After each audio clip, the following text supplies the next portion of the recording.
klausotės laidos Vakaro žvaigždelė. Mielas radijo bičiuli, dabar išgirsi muzikinį radijo spektaklį apie zuikį Kopūstėną ir jo sąžinę.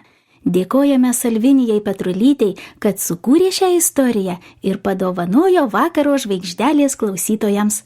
Linksmas pasakojimas pavirto į muzikinį radijo spektaklį apie zuikį Kopūstėną ir jo sąžinę. Kviečiu klausytis.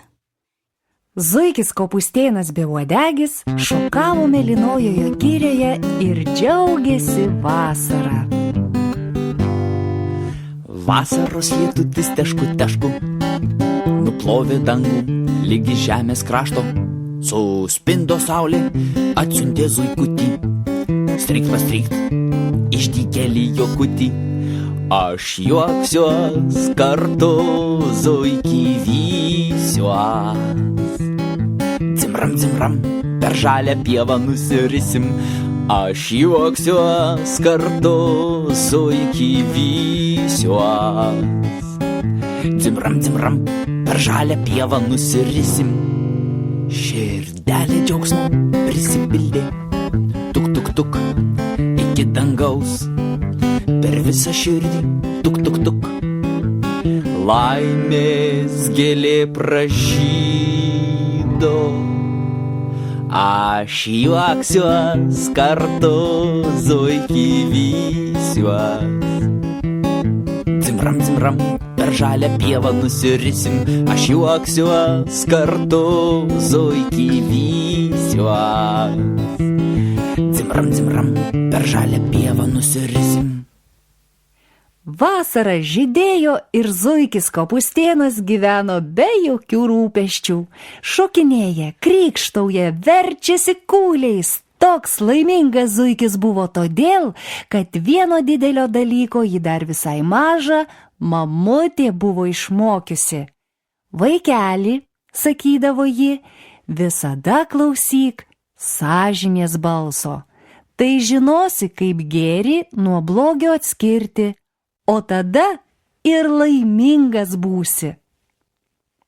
Nors zuikis Kopūstėnas savo sąžinės niekada nebuvo matęs, bet jautė ją esant kažkur netoli širdies. Tik vieną kartą, kai labai norėjo išvysti, tai beveik ir išvydo. Ji buvusi tokia panaši į jį patį. Zuikį Kopūstėną beuodegį, tik mažutėlytė ir visai permatoma.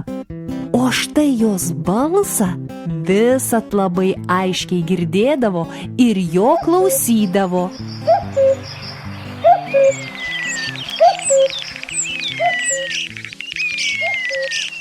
Bet sąžinės balsas buvo visai kitoks. Ir girdėjo jį zuikis Kopūstėnas beuodegis ne kur nors aplinkui, bet tarsi savyje pačiame. Lyg iš jo vidaus prabildavo aiškus ir ramus balselis, pasakantis, kaip elgtis teisingai.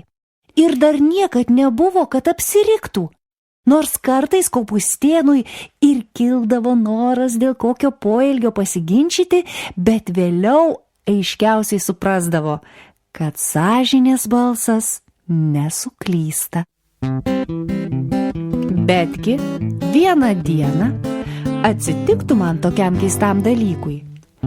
Eina zuikis Kopūstėnas beuodegis keleliu per mėlynąją girią prie upelio ir staiga stebuklas. Ant vidurio kelelio guli nuostabiausias lobis. Pasakiško gražumo uodega. Zuikis Kopūstėnas beuodegis pasilenkė, pakėlė, oile, kad sužėrės ta uodega visomis vaivorykštės spalvomis. Lyg vėduoklė plazdena kairėn, dešinėn, paliesta puola kilt aukštyn lyg debesų ir šit vėl prie žemės nusklendžia. Zuikis Kopūstėnas žiūri ir jo akis vis labiau plečiasi. Kopūstėnas, žinoma, turėjo ir savo uodegą, bet varge, kokia jų uodega. Tikra uodega ir nepavadinsi, tik uodegikė, mažutė apvalaina. Tiesa, minkšta ir jauki pasikloti, bet kur ten palyginsi su radiniu? Juk ši tai tikra pasakų princesė. Ir zuikis apsalo. Ji bus mano, sušuko iš visų plaučių, o tada jau gręžėsi pasimatuoti, bet staiga išgirdo sąžinės balsą. Nesisavink svetimo daikto. Aš ją radau, ji ko gero niekieno. Niekieno uodegos nesimėto ant kelio. Tai kągi turiu daryti? Surask pasimetusi jį ir grąžink jo nuosavybę. Kopūstėnas net pritūpė. Čia tai tau! Nepasilaikyti tokios uodegos? Su šia uodega būsiu laimingiausias zuikis visame pasaulyje. Tiesa, ji kažkur matyta. Pala, geriau pasižiūrėkim. Ji tarsi, ar tik ji nebus bet kam čia tuščiai galvą sukti? Aš ją radau. Ir nuo šiol ši uodega bus mano, tik mano. O sąžinės balsas, tas sąžinė su savo pamokymais ir perspėjimais man jau įkyrėjo. Vis tarki su ją, vis galvo, kaip elgsiesi, ką sakysi. Kodėl visada turėčiau jos klausytis?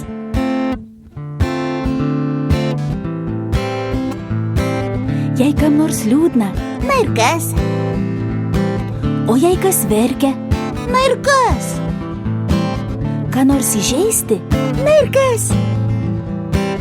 meluoti, šmeižti, Na ir kas? netgi pavogti, Na ir kas?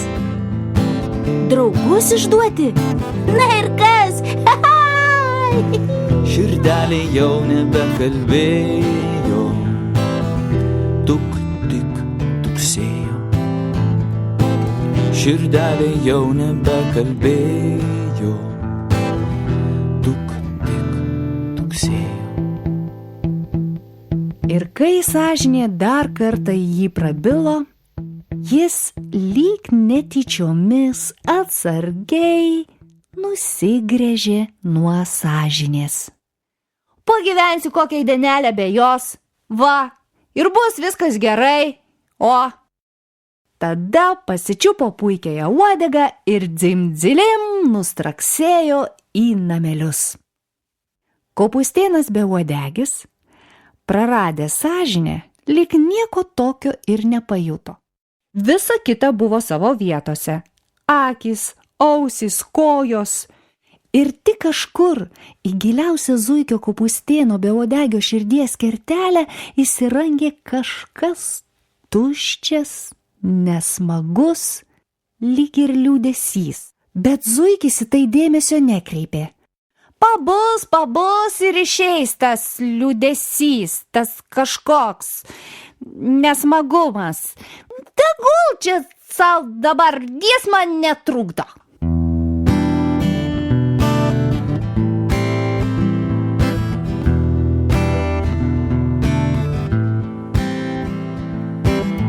Kažkas širdelin įsirangė ir debesys aptraukė dangų. Ramumas dingo, lyg griaustinio pabaidytas. Tuk, koks tuščias rytas. Nors vasara myli šilta, ledinis vėjas nušvilpė giria. Tuk, koks tuščias rytas. Tuk, koks tuščias rytas. Širdelė jau nebekalbėjo, tik tuksėjo. Širdelė jau nebekalbėjo, tik tuksėjo. Mėlynosios girios paukščiai ir žvėreliai negalėjo suprasti, kasgi Kopūstėnui Beuodegiui atsitiko, kodėl jis tai pasikeitė. O, atsimenat, štai kartą jis ėjo mišku, atsimenat, ir pamatė, kaip voverė skraidūnė pušies drevėje įsirengė sandėliuką. Ir ką? Ir ką? Nieko. Ogi paėmė tuos riešutus su visu maišeliu ir krimto sau gulėdama savo namelyje. Na, ir? Ir ką jūs sau manot, ką jis galvojo? Ogi sau mąstė. Ir kasgi čia tokio? Skraidūnė darbšti, prisiriešutaus ir dar. Oi, ir kas galėjo pagalvoti, juk Zuikis buvo teisingumo pavyzdys. Zuikis labai pasikeitė. Arba vėl anksčiau Zuikis Kopūstėnas niekada nesakydavo netiesos. Štai ėmė vieną kartą ir visiems papasakojo, kad yra tokia daug nuostabesnė giria nei mūsiškė. Ir įsivaizduoji, mano dukros 3 seserys stirnos patraukė tos girios ieškoti. Bėgo dieną ir naktį ir dar kitą dieną ir naktį pavargo, sušalo, nusilpo. Tik 4 dieną vos gyvos begrįžo namo. O Zuikiui Kopūstėnui iš to juokų pilnos ausis. Ale tu tik pagalvok, koks melagis tas Zuikis. Oi. Kai kitą kartą nei iš jo, nei iš to Zuikis Kopūstėnas ėmė ir pareiškė apie mane. Sako, skruzdėlė darbuolė nesumokėjo mokesčių į girios iždą. Ir maža to dargi šiuo poelgiu didžiavosi. Taigi tai yra šmeižtas. Aš tikrai esu dora skruzdėlė ir dėl to šmeišto vos nesusirgau. O jis, suprantate, kvatoja ir dar vos nenuvirsta iš juoko. Jei kam nors liūdna, Na ir kas? o jei kas verkia, Na ir kas? ką nors įžeisti, Na ir kas? meluoti, šmeižti, Na ir kas? netgi pavogti, Na ir kas? draugus išduoti. Na ir kas? Širdelė jau nebekalbėjo, tik tuksėjo. Širdelė jau nebekalbėjo, tik tuksėjo. Ir vieną dieną Mėlynosios girios skelbimo lentoje Zuikis Kopūstėnas perskaitė: Visi paukščiai ir žvėrys kviečiami į susirinkimą. Vyks visuotinis uodegų surašymas. Zuikis Kopūstėnas į susirinkimą ėmė ruoštis nuo pat ankstyvo ryto. Paskubomis nusiprausęs Zuikis Kopūstėnas visą likusį laiką skyrė ir taip puošniai uodegai dar labiau išpuošti. Ją šukavo ir pureno, kedeno, glostė, galiausiai prisisegė striukosios vieton. Dirstelėjo į veidrodį ir nuščiuvo visas. Kokia didybė! Tiesa, besiruošiant Zuikiui į galvą atėjo viena tokia mintis. O jeigu girios gyventojai pamatė mano naująją uodegą, įtars, kad... Bet viskas gerai. Čia Kopūstėnas vėl žvilgtelėjo į veidrodį ir sustingo uodegos grožio užburtas. Todėl ta mintis nutrūko ir nurūko. Kai Zuikis Kopūstėnas atėjo į susirinkimų vietą, laukymė jau buvo pilna pilnutėlė. Mėlynosios girios gyventojai susėdę pusračiu šurmuliavo kaip bičių spiečius. Tame klegesyje Zuikio Kopūstėno Beuodegio pasirodymas būtų likęs niekieno nepastebėtas. Bet kartu pasirodė ir puikioji uodega. Visi taip ir apstulbo. Jūs tik pažiūrėkit. Koks grožis, ojei! Kur tokia įsigijai? Papasakok, iš kur ją gavai? O kiek kainavo? Ar jie miega ant atskiros O kaip pagalvėlės? prižiūrėti? Koks? Tai besigėrint puošmena ir beklausinėjant, į laukymę atkiūtino ir gervė svajūnė. O varge, būtumėt net nepažinę. Ji neturėjo savo gražiosios uodegos. Visų susirinkusiųjų galvos pasisuko į gervę. Po to vėl į kopūstėną. Atrodytų viskas aišku. Jis su uodega, ji be uodegos. Iš visų pusių pradėjo bertis šūksniai ir klausimai. O tai be. Gal čia visai ne zuikis kopūstėnas? Bet kodėl ji taip panašiai gervė svajūnės? Pasislinkit ir aš noriu pamatyti be uodegio uodegą. Čia kopūstėnas tik iš uodegos panašus į svajūnę.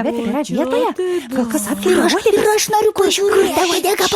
Parodykit ir man. Alasas nurimo tik tada, kai aikštės vidurin įsigrūdo ir ant kelmo atsisėdo meškinas Rudinas. Priekin buvo iškviestas zuikis kopūstėnas ir prasidėjo netikėta kvota. Zuiki kopūstėnai be uodegi. Ar ta uodega yra jūsų? Tikriausiai taip, gerbiamasai. Kaip galėtumėte paaiškinti, kodėl ši uodega visai nepanaši į kitų zuikių uodegas?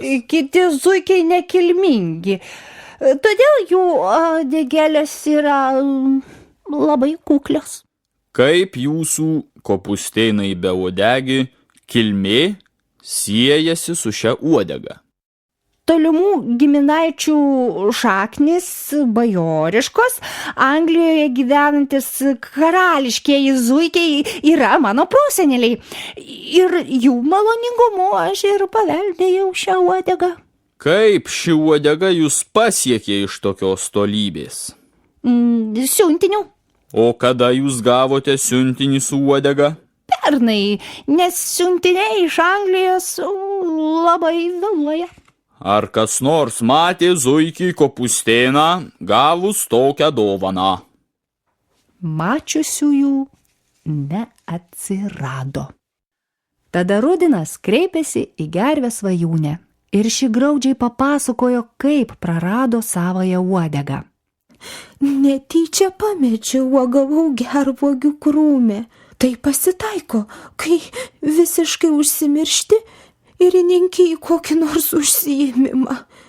Įnikus viskas aplinkui tarsi pradingsta. Šitaip ir uodegą pamečiau. O sako, kad kažkas taip dažnai užsimiršdavo, kad kartą net galva yra pametęs. Oi. Kad šioje uodegos istorijoje kažkas buvo ne taip, suprato visi. Tik niekam nebuvo aišku, kaip išnarplioti šią istoriją.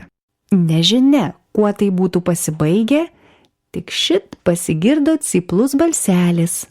Gal gervė svajūnė savo pamestą uodegą atpažintų iš kokio nors ženklo, juk įprasta paženklinti savo brangenybės.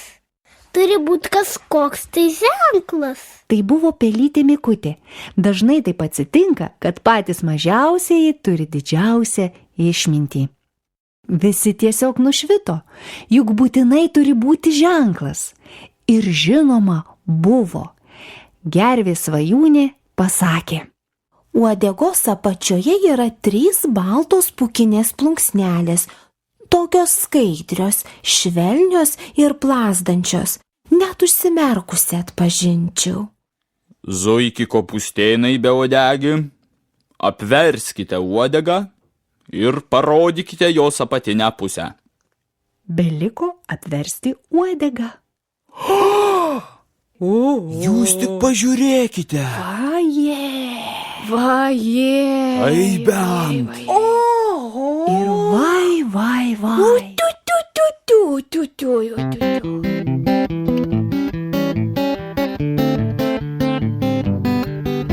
3 grakščios baltos plunksnelės suplazdėjo lyg lengvi drugiai. Gervė tuojau pat atgavo savo uodegą ir laukinėje prasidėjo toks begalinis džiaugsmas. Visi gėrėjosi uodegą ir pačia gerve. Mėlynoji giria ūžė, lingavo. Žvėris ir paukščiai kiekvienas savo balsu sveikino vieni kitus ir šventė. Šypsenų buvo pilnas oras. Visuotinis uodegų surašymo klausimas buvo atidėtas vėlesniam laikui, nes dabar buvo džiūgavimo metas. Per tą džiaugsmingą sąmyšį zuikis Kopustėnas tylomis išspruko ir namo parsigavo jau temstant. Įsliūkino savo namelin ir atsigulė ant suolelio ir aiškiai pajuto, kaip į jo širdį įsirangė liūdesys, kuris plėtėsi širdyje, spaudė ją, nors verk. Zuikis Kopustėnas ilgai, graudžiai mąstė apie savo paklydimus. Kaipgi taip nesąžiningai galėjau pasielgti, radęs pamestąją uodegą? O kaip mano ranka galėjo tiestis ir gvelbti voverės riešutus? O štai dėl to melo apie kitą mišką seseris stirnos galėjo pražūti. O skruzdės šmeižimas, ji vos nesusirgo. Juk šmeižtas kaip gyvatė gali gelbti. Kažkas širdelin įsirangė ir debesys aptraukė dangų. Ramumas dingo, lyg griaustinio pabaidytas.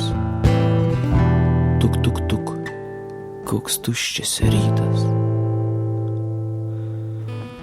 Nors vasara myli šilta, ledinis vėjas nušvilpė giria. Tuk, tuk, tuk, koks tuščias rytas. Tuk, tuk, tuk, koks tuščias rytas. Širdelė jau nebekalbėjo, tuk, tik tuksėjo. Širdelė jau nebekalbėjo, tuk, tik tuksėjo. Ir zuikis nusprendė, kad būtinai sąžinė susigrąžins, nesvarbu kokia kaina, nes sąžinė neįkainojama. Juk visos nesėkmės ir prasidėjo sąžinę praradus. Būtinai turiu ją atgauti. Aišku, pasitaiko tokių, kurie be sąžinės metų metus gyvena arba iki gyvenimo pabaigos, bet visi tokius kaip mat perpranta ir jokių reikalų su tokiais turėti nenori. Ir kasgi norės turėti su manim reikalų, jeigu aš neturėsiu sąžinės? Zuikis Kopustėnas sugalvojo ir surašė atsiprašymo tekstą visiems girios gyventojams. Ryžtingai nutarė, kad paskelbs rytinėme mėlynosios girios laikraštyje priešaušrio žinios, o gervės, voverės, stirnų ir skruzdės atsiprašys asmeniškai ir atlygins skriaudą, kaip tik galėdamas dosniau. Arti širdelės gyvenu, tuk, tuk, tuk. Labai arti geros širdies. Arti širdelės gyvenu, tuk, tuk, tuk. Labai arti geros širdies. Čia tu? Tai tu? O gal tik sapnas? Ne, ne sapnas. Mes vėl kartu. Ir pasiliksi su manim? Ir pasiliksiu, jei nori. Ir kalbėsi? Kalbėsiu. Jei gulis ar snigs? juoda naktis atslinks. Budėsiu. Tas, kas teisus, juodžiausią naktį nepražus. Tas, kas teisus, juodžiausią naktį nepražus. Tas, kas teisus, juodžiausią naktį nepražus. Tas, kas teisus, juodžiausią naktį ne. Nepražus. Užmigo zuikis Kopustėnas jau gerokai po vidurnakčio. Vakariniai žvaigždeliai suspindus pro langą. O kai auštant pabudo, tai pajuto, kad ir dar kažkas yra čia pat, o gal net jame, zuikyje. Sąžinė buvo ką tik grįžusi ir rengėsi apsigyventi savo įprastoje vietelėje, prie širdies. Zuikis Kopustėnas beuodegis iškišo iš po antklodės ranką ir nejau sapnuoja, užčiuopė jos mažutę pėdutę ir plonytės rankeles. Nuo to laiko zuikis Kopustėnas beuodegis niekada nebesiskyrė su savo sąžine, o ji jam buvo visų geriausia patarėja. Ir sąžiningesnio zuikio nebuvo visoje mėlynojoje girioje.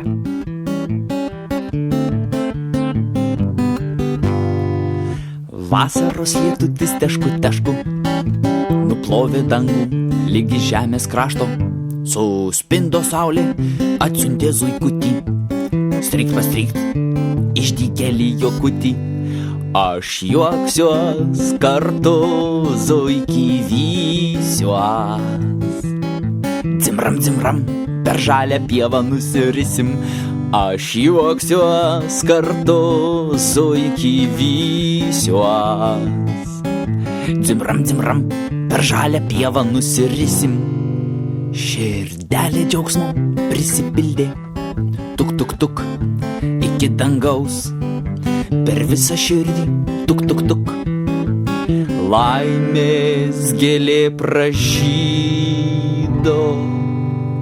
Aš juoksiuos kartu, zuikį vysiuos. Dzimram, dzimram, per žalę pievą nusirisim. Aš juoksiuos kartu, zuikį vysiuos. Dzimram, dzimram. Girdėjote muzikinį radijo spektaklį apie zuikį Kopustėną ir jo sąžinę. Teksto autorė Salvinija Petrulytė. Iki naujų susitikimų. Sudie. Dainuoju, mokausi, skaitau, su žvaigždele užaugti daug smagiau. Aš negaliu su